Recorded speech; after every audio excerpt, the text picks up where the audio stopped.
مخامخ خو د مټي نږدې ته نفرت کوي او نغرت کوي.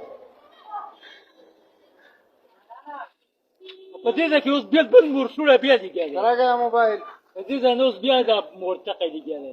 دا کولر به راباندې هم ګزار کوي. مور په پوست کې به که ملتویم پوست جوړ نه کړو دا بازار به زما د پلار د غیرت ورحمت الله وبرکاتو. زم تاسو ورستاسو ملګری احسان الله.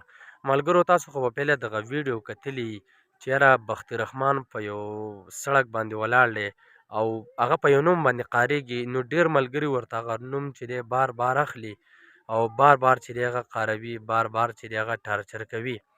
نو زه تاسو له ویم چې یاره ستاسو به هم په کور کې دغه شانتې مشران وي چې هغه چېرته په لاره باندې روان وي او یو کس ورله چغه ورکړي، یو کس ورله کنځلې وکړي، نو تاسو ووایئ تاسو به هغه هلک پرېږدئ یا هغه سړي ته تاسو به یې معاف کوئ؟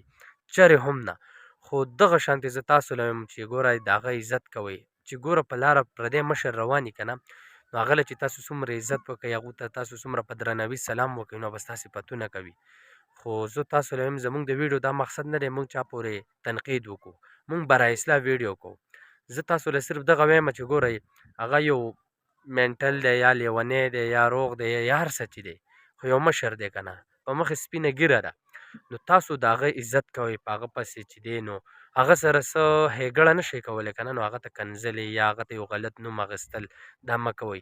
که هغه تاسو له کنځلې وکړي نو هغه به د زړه نه څومره په خفګان راوځي، د هغه د زړه کې به څومره خیرې تاسو له راشي. نو زه تاسو له ویم چې ګورئ څنګه چې په خپل کور کې مشران لرئ په هغې خفه کېږئ، د هغې خلاف خبره چېرته څوک وکړي که نه نو سپېږمې به یې ورته ماتې کړي.